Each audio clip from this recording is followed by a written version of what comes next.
আসসালামু আলাইকুম ওয়া রাহমাতুল্লাহি ওয়া বারাকাতুহু। আজকের ঘটনার ব্যাপারে আপনারা সবাই মোটামুটি জানেন। আপনারা ডক্টর সরওয়ারের বক্তব্য শুনেছেন, আসিফ মাহতাবুর বক্তব্য শুনেছেন। সম্প্রতি সামাজিক যোগাযোগ মাধ্যমে একজন এলজিবিটি অ্যাক্টিভিস্ট, তার নাম সাফওয়ান চৌধুরী র্যাবেল, তিনি ডক্টর সরওয়ার হোসেন এবং আসিফ মাহতাব উৎসকে প্রাণ নাশের হুমকি দিয়েছেন। তার একটা ফেসবুক আইডি ছিল অ্যান্টার্কটিকা চৌধুরী নামে। সেখান থেকে তিনি কিছু ছবি বা এই ব্যক্তি কিছু ছবি পোস্ট করেছে যেখানে সরাসরি হত্যার হুমকি আছে। একটি ছবি, সেখানে ডক্টর সরওয়ারের কাটা মাথা আঁকা হয়েছে, চোখ বের হয়ে আছে এবং একটা চাপাতির ছবি আঁকা হয়েছে এবং ক্যাপশনে লেখা হয়েছে kill public figures who are against your marriage rights. আমি কোট করলাম, আমি বাংলাটা বলি।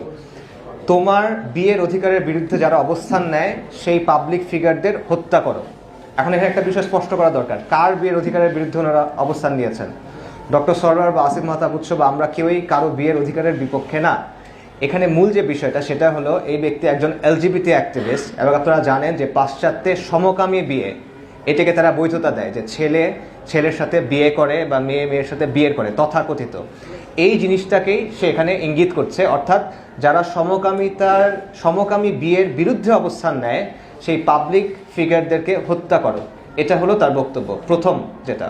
দ্বিতীয় আরেকটা ছবি যেখানে আসিফ মাহতাব উৎসের ছবি আঁকা হয়েছে, তার কাটা মাথার ছবি আঁকা হয়েছে, সেটা দিয়ে ফুটবল খেলছে এবং সেখানে ক্যাপশন দেওয়া হয়েছে me and my homies playing football with Asif Mahtab's decapitated head. আমি এটার বাংলা বলছি, কোট, আমি আর আমার দোস্তরা আসিফ মাহতাবের কাটা মাথা দিয়ে ফুটবল খেলছি। এটা হলো এই ব্যক্তি সাফওয়ান চৌধুরী, তার অ্যান্টার্কটিকা চৌধুরী নামের যে ফেসবুক আইডি সেখান থেকে পোস্ট করা, এবং এছাড়া আরও একাধিক ছবি এবং কন্টেন্ট সে বা তার সাথে জড়িত নেটওয়ার্ক ছড়িয়েছে। এটা স্পষ্ট হয়ে প্রাণ নাশের হুমকি। এখানে কোনো ধরনের অস্পষ্টতার সুযোগ নাই এবং আমরা ব্যাখ্যা করছি কেন এটা প্রাণ নাশের হুমকি। দেখেন, প্রথমে এখানে স্পষ্ট হয়ে বলা হচ্ছে কিল পাবলিক ফিগার্স, অর্থাৎ পাবলিক ফিগারদের হত্যা করো। এখানে স্পষ্ট ফিজিক্যাল ভায়োলেন্সের কথা বলা হচ্ছে, সরাসরি হত্যার ডাক দেওয়া হচ্ছে। দ্বিতীয়ত দেখেন, সুনির্দিষ্টভাবে ব্যক্তির নাম ধরে বলা হচ্ছে। আপনি জেনারেল কোনো কথা বলছেন না, আপনি স্পেসিফিক্যালি নাম ধরে বলছেন ডক্টর সরওয়ার হোসেন, আসিফ মাহতাব উৎস, তাদেরকে হত্যা করতে হবে। সেই হত্যার তাদের ছবি পর্যন্ত দিয়ে দেওয়া হচ্ছে। এটা হলো দ্বিতীয় পয়েন্ট। তৃতীয় পয়েন্ট হলো যে ভয় এবং আতঙ্ক তৈরির জন্য এটার একটা চিত্রায়ন করা হচ্ছে, ভিজুয়ালাইজেশন করানো হচ্ছে। স্কেচ এঁকে সে দেখাচ্ছে কিভাবে হত্যা করতে হবে, চাপাতি দিয়ে, মাথা বের করে, চোখ বের করে, মাথা দিয়ে ফুটবল খেলা হবে, এরকম। আপনি যদি বাংলাদেশের প্রচলিত আইনের দিকে তাকান, প্রচলিত আইন অনুযায়ী অনেক আইনের অধীনে এগুলো গুরুতর অপরাধ হিসেবে গণ্য হয়। যেমন ধরেন, এই এলজিবি অ্যাক্টিভিটিস যা করেছে তা পেনাল কোডের 506 ধারা অনুযায়ী ক্রিমিনাল ইন্টিমিডেশনের আন্ডারে পড়ে, অর্থাৎ ভয় দেখানো বা হুমকি দেওয়ার অধীনস্থ হয়। এটা পেনাল কোডের 505 নম্বর ধারা অনুযায়ী পাবলিক মিসচিফের অধীনে পড়ে, যেটা হলো সমাজে আতঙ্ক বা অসন্তোষ সৃষ্টির করার মতো বক্তব্য। এটা 107 ধারায় অ্যাবেটমেন্টের অধীনে পড়ে। পাশাপাশি ডক্টর সরওয়ার স্যার বলেছেন যে এটা সাইবার সিকিউরিটির অধীনেও এই জিনিসটা পড়ে। শুধু তাই না, এই যে ব্যক্তি, যে একজন শারীরিকভাবে পুরুষ কিন্তু সে নিজেকে মহিলা দাবি করে, সাহারা চৌধুরী নাম দেয়, তার এরকম ফেসবুক পোস্ট আছে যেখানে সে সে ধারালো ছুরি বা হাতুড়ি নিয়ে ইউনিভার্সিটিতে যায়, তার বিছানার উপরে সে অস্ত্র কীভাবে বানাতে হবে সেটার টিউটোরিয়াল দিচ্ছে। ডক্টর সরওয়ার বলেছে যে সে ম্যানিফেস্টো তৈরি করেছে যেখানে বিভিন্ন ব্যক্তির নাম ধরে সে বলেছে সে হত্যা করতে চায়। ফেসবুক কমেন্টে সে বলছে যে ওদের বাসার ঠিকানা কোথায়, আমি সেখানে যাব, তাদেরকে হত্যা করব। এখানে অস্পষ্টতার কোনো সুযোগ নেই। পাশাপাশি এই বাস্তবতাটাও সামনে রাখেন যে বাংলাদেশে ইসলামী চিন্তাধারার বহু ব্যক্তিকে এর আগে রাষ্ট্রীয় নিপীড়ন এবং অত্যাচারের শিকার হতে হয়েছে। ফলে এই ধরনের হুমকিকে হালকাভাবে নেয়ার কোনো সুযোগ এখানে নাই। এখন দেখেন, এখানে আইন শৃঙ্খলা বাহিনীর ভূমিকা কি, তাদের ভূমিকা কি হওয়া উচিত ছিল? তাদের কর্তব্য ছিল যে প্রথমে এই হুমকিদাতাকে শনাক্ত করা, যে এই ব্যক্তি কে, সে কোথায় থাকে, তার সোশ্যাল মিডিয়া কার্যক্রম কি, তার সাথে কারা যুক্ত, তারা আসলে কি করতে চায়, এই জিনিসটা তাদের তদন্ত করা দরকার ছিল। তাকে জিজ্ঞাসাবাদ করা দরকার ছিল যে সে আসলে কি করছে। ভুক্তভোগী যারা ছিলেন তাদের সুরক্ষা দেওয়া দরকার ছিল, তাদের নিরাপত্তা নিশ্চিত করার দরকার ছিল। আপনি নাম ধরে ছবি এঁকে একজন মানুষের গলা কেটে মাথা দিয়ে ফুটবল খেলবেন বলছেন, তাদের নিরাপত্তা নিশ্চিত যোগাযোগ করার দরকার ছিল, সেটা করার কোনো চেষ্টা করা হয় নাই। কেস করার দরকার ছিল। বাংলাদেশে আইন শৃঙ্খলা রক্ষাকারী বাহিনী, আপনারা জানেন, যারা ইসলামী ভাবধারার মানুষ, তারা বই লেখেন, বক্তব্য দেন, বুদ্ধিভিত্তিক কাজ করেন, এই জন্য আমাদের বিরুদ্ধে মামলা করা হয়েছে। 1 মাস হয়েছে, 33 দিন আগে বা 34 দিন আগে আমাদের এখানে, আমরা বসে আছি, 2 জনের এখানে মামলা করা হয়েছে, মিথ্যা জঙ্গি মামলা আমাদের নামে দেওয়া হয়েছে, যেখানে আমাদের কাজ হলো আমরা মানুষকে বুদ্ধিভিত্তিকভাবে ইসলামের কথা বলি, আমরা বক্তব্য দিই, পাবলিক বক্তব্য দিই, আমরা সব কাজ পাবলিক, আমরা লেখালেখি করি।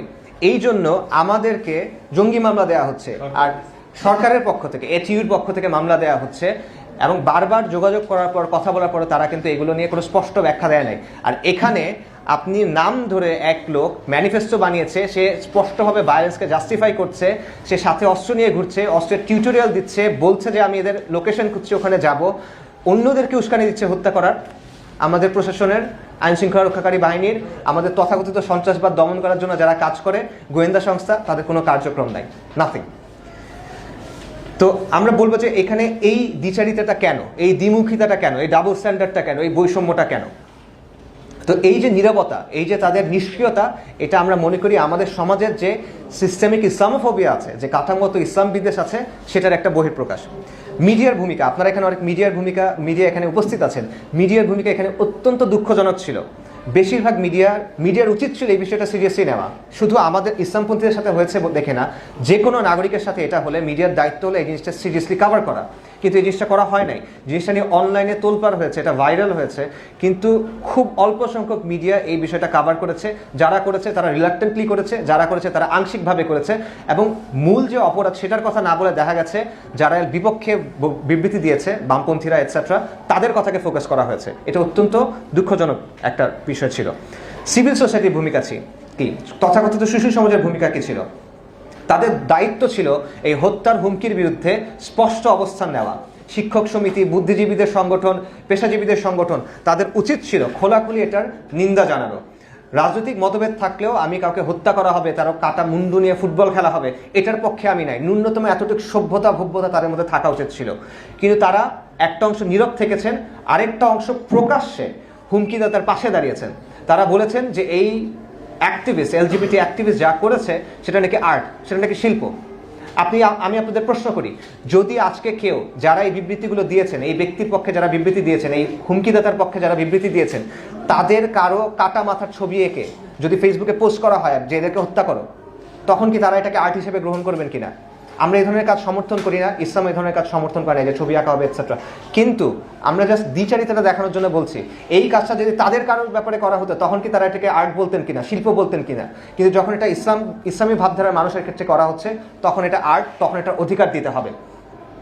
আমরা দেখেছি ছাত্র ইউনিয়ন, গণতান্ত্রিক ছাত্র জোট, এরকম বামপন্থী ছাত্র সংগঠনগুলো প্রকাশ্যে এই হুমকিদাতার পক্ষে সাফাই গাচ্ছে। বামপন্থী কিছু অ্যাক্টিভিস্ট যাদেরকে থ্রেট করা হয়েছে, সেই ভিকটিমদেরকে উগ্রবাদী প্রমাণের চেষ্টা করছেন, এবং যারা প্রতিবাদ করেছে এই ঘটনার, বলা হচ্ছে যে তারা নাকি মব সন্ত্রাস করেছে। একজন হুমকি দিচ্ছে, সেটা অধিকার। হুমকির বিরুদ্ধে যারা বলছেন যে এই হুমকি বন্ধ করা উচিত, বিচার করা উচিত, এটাতে ব্যবস্থা নেওয়া উচিত, সেটা নাকি মব সন্ত্রাস। ওনারা মামলা করেছেন এটা নাকি মব সন্ত্রাস। এমনকি 162 জন কথিত বিশিষ্ট নাগরিক বিবৃতি দিয়ে হুমকিদাতার পক্ষে সাফাই গিয়েছে এবং বলেছে যে যারা ভিকটিম তাদের নাকি ক্ষমা চাইতে হবে। আজব অবস্থা। তারা মানবাধিকারের কথা বলে, তারা রাইটসের কথা বলে, তারা ওইটুক জায়গা থেকে তো তাদের উচিত ছিল যে এইখানে হত্যার হুমকির বিপক্ষে অবস্থান নেওয়া। কিন্তু এখানে তাদের নির্লজ্জ দ্বিমুখিতা এবং ডাবল স্ট্যান্ডার্ড ফুটে উঠেছে। এবং তাদের যে অবস্থান, সিভিল সোসাইটির যে অবস্থান, বামপন্থীদের যে অবস্থান, এটা সরাসরি ফৌজদারি অপরাধকে বৈধতা দেওয়ার অপচেষ্টা এবং ইসলামী চিন্তাধারার মানুষকে হত্যাযোগ্য করে তোলার প্রচেষ্টা। আপনারা জানেন ডক্টর সরোয়ার এবং আসিফ মাহতাব দুজনই ইতিপূর্বে হাসিনার আমলে রাষ্ট্রীয় নিপীড়নের শিকার হয়েছেন, রাষ্ট্রীয় জুলুমের শিকার হয়েছেন। তাদের একজন চাকরি হারিয়েছেন এবং জুলাই গণঅভ্যুত্থানের সময় আটক হয়েছেন, নির্যাতিত হয়েছেন। আরেকজন ডক্টর সরোয়ার, তাকে ধারাবাহিক হুমকির কারণে, নানা সমস্যার কারণে প্রাতিষ্ঠানিক চাপ সৃষ্টি করা হয়েছে। জুলাইয়ের সময় তাকে আত্মগোপনে যেতে উনি বাধ্য হয়েছেন। এখন যখন তাদেরকে হত্যার হুমকি দেওয়া হচ্ছে, তখন আপনি হুমকিদাতাকে বলছেন ভিকটিম, যিনি ভিকটিম তাকে বলছেন ক্ষমা চাইতে। এটা ভিকটিম ব্লেমিং ছাড়া আর কিছু না। এবং এটার উদ্দেশ্যটা কি? এটার উদ্দেশ্য হলো আবার তাদেরকে ভয় দেখানো, যে তোমাদের হত্যার হুমকি দেওয়া হলো, চুপ থাকো, এটা নিয়ে তুমি কথা বলতে পারবে না। তুমি যদি কথা বলো, তোমার ব্যাপারে আরো বেশি কথা বলবো, এবং তোমাকে যেন আরো তোমার উপর ভায়োলেন্স করা যায়, তোমার ক্ষতি করা যায়, সেটার বৈধতা আমরা তৈরি করব। আবার আমরা বলছি যে কোনো তরুণ ইসলামপন্থী যদি এরকম কাজ করতো, এবং আমি আবারও স্পষ্ট করছি আমরা এই ধরনের কাজ সমর্থন করি না, আমরা হাইপোথেটিক্যাল একটা সিচুয়েশন বলছি আপনাদের বোঝানোর জন্য। কোনো তরুণ ইসলামপন্থী হাইপোথেটিক্যালি যদি এরকম কোনো কাজ করতো, তাহলে কি প্রশাসন একইভাবে নীরব থাকতো? তাহলে কি মিডিয়া একইভাবে নীরব থাকতো? না, রাতারাতি মামলার পর মামলা হতো, গ্রেফতারের পর গ্রেফতার হতো, টকশোর পর টকশো হতো, এবং এই কোনো কিছুই এর বিন্দুমাত্র 10 ভাগ 100 ভাগের 1 ভাগ এখানে হয় নাই। এবং এটাই বাংলাদেশের রাষ্ট্র এবং মিডিয়ার যে কাঠামোগত ইসলাম বিদ্বেষ, যে সিস্টেমিক ইসলামোফোবিয়া, সেটার প্রমাণ। আওয়ামী জাহিলিয়াতের সময় বাংলাদেশে ইসলামপন্থীদের উপর রাষ্ট্রীয় নিপীড়ন, হত্যা, ক্রসফায়ার, নির্যাতন, এগুলো সব কিছু জাস্টিফাই করা হয়েছে। রাষ্ট্রযন্ত্রকে ব্যবহার করে শাপলা চত্বর থেকে শুরু করে আয়নাঘর পর্যন্ত ইসলামপন্থীদের রক্ত হালাল করা হয়েছে। আর আজকে এই বিপদগামী তরুণদের দিয়ে সহিংসতার, ইসলামপন্থীদেরকে অ্যাসাসিনেট করা, তাদেরকে হামলা করা, তাদের উপর ফিজিক্যাল ভায়োলেন্সের ক্ষেত্র প্রস্তুত করা হচ্ছে। এবং এই ঘটনা প্রমাণ করে যে বাংলাদেশের বামপন্থীরা আসলে ইসলামী ভাবধারার মানুষদের জানমালের উপর প্রকাশ্য হুমকিকেও বৈধ মনে করে। বাংলাদেশের বামপন্থীরা মনে করে যে যদি কেউ ইসলামী ভাবধারার হয়, তার জানমালের উপর প্রকাশ্য হুমকি দেওয়া যাবে, এটা কোনো সমস্যা নেই, বরং এটার অধিকার আছে। আর সেই ব্যক্তির এটার বিচার চাওয়ার অধিকার নাই। সে বিচার চাইলে এটা মব সন্ত্রাস, সে এটা থামাতে চায় তাহলে এটা উগ্রবাদ। এবং এই যে হত্যার ইচ্ছাকে শিল্প বলা, মজলুমকে অপরাধী বানানো, এটাই হলো তাদের রাজনীতি, এটাই তাদের সুশীলতা, এটাই তাদের আদর্শ, এটাই তাদের নৈতিকতার প্রকৃত চেহারা। এবং আমাদের রাষ্ট্রের কি ভূমিকা? আমাদের রাষ্ট্রের ভূমিকা হলো এই সব কিছুর মধ্যে আমাদের রাষ্ট্র হলো নীরব দর্শক এবং নীরব সমর্থক। আমরা স্পষ্ট ভাষায় বলতে যাচ্ছি, ভবিষ্যতে আগামীতে যদি এই হুমকিপ্রাপ্ত শিক্ষকদের অথবা অন্য কোনো ইসলামপন্থী ব্যক্তির উপর কোনো হামলার ঘটনা ঘটে, তাদের কোনো ক্ষতি ঘটে, তাহলে এর দায়ভার ওই সংগঠন এবং ব্যক্তিদের ওপরেও বর্তাবে যারা এই হুমকির পক্ষে সাফাই গিয়েছেন। এখানে উদ্বেগজনক আরেকটা বিষয় আছে, সেটা হলো এই ঘটনার সুযোগ নিয়ে এই বামপন্থীরা প্রকাশ্যে এলজিবিটি বিকৃতির পক্ষে অবস্থান নিয়েছে। যেমন তাদের বিভিন্ন বিবৃতি এবং সোশ্যাল মিডিয়া স্ট্যাটাসে আপনারা কিছু শব্দ দেখবেন, তারা বলছে লিঙ্গ বৈচিত্র্য, ভিন্ন লিঙ্গের অধিকার, যৌন সংখ্যালঘু ইত্যাদি শব্দ ব্যবহার করছে। এই শব্দগুলোর অর্থ কি? যৌন সংখ্যালঘু মানে কি? যৌন সংখ্যালঘু মানে বিকৃত যৌনাচার যে করে। যৌন সংখ্যালঘু মানে হলো সমকামী। লিঙ্গ সংখ্যালঘু, লিঙ্গ সংখ্যালঘু মানে কি? লিঙ্গ তো ছেলে আর মেয়ে, এর মানে লিঙ্গ সংখ্যালঘু মানে কি? এর মানে হলো ট্রান্সজেন্ডার, যে একজন মানুষ পরিপূর্ণভাবে সে সুস্থ, শারীরিকভাবে সে ছেলে, কোনো সমস্যা নাই, সে পিতা হতে পারবে বা পিতা হয়েছেও, কিন্তু সে হঠাৎ করে নিজেকে মেয়ে বলা শুরু করলো এবং সে মেয়েদের মতো পোশাক পরা শুরু করলো এবং সে সবার কাছে দাবি করলো যে আমাকে এখন মেয়ে বলে মানতে হবে, আমি মেয়েদের টয়লেটে যাব, আমি মেয়েদের হোস্টেলে যাব, নারী কোটায় আমি নির্বাচন করব। এটা হলো ট্রান্সজেন্ডারবাদ বা ভাইস ভার্সা। সো এই যে ভিন্ন লিঙ্গ দ্বারা এখানে বোঝানো হচ্ছে ট্রান্সজেন্ডার, আর যৌন সংখ্যালঘু দ্বারা বোঝানো হচ্ছে সমকামী। তো আপনি যখন বলেন যে ভিন্ন লিঙ্গের অধিকার, আপনি যখন বলেন যৌন সংখ্যালঘুর অধিকার, তখন তার এটা অর্থ কি দাঁড়ায়?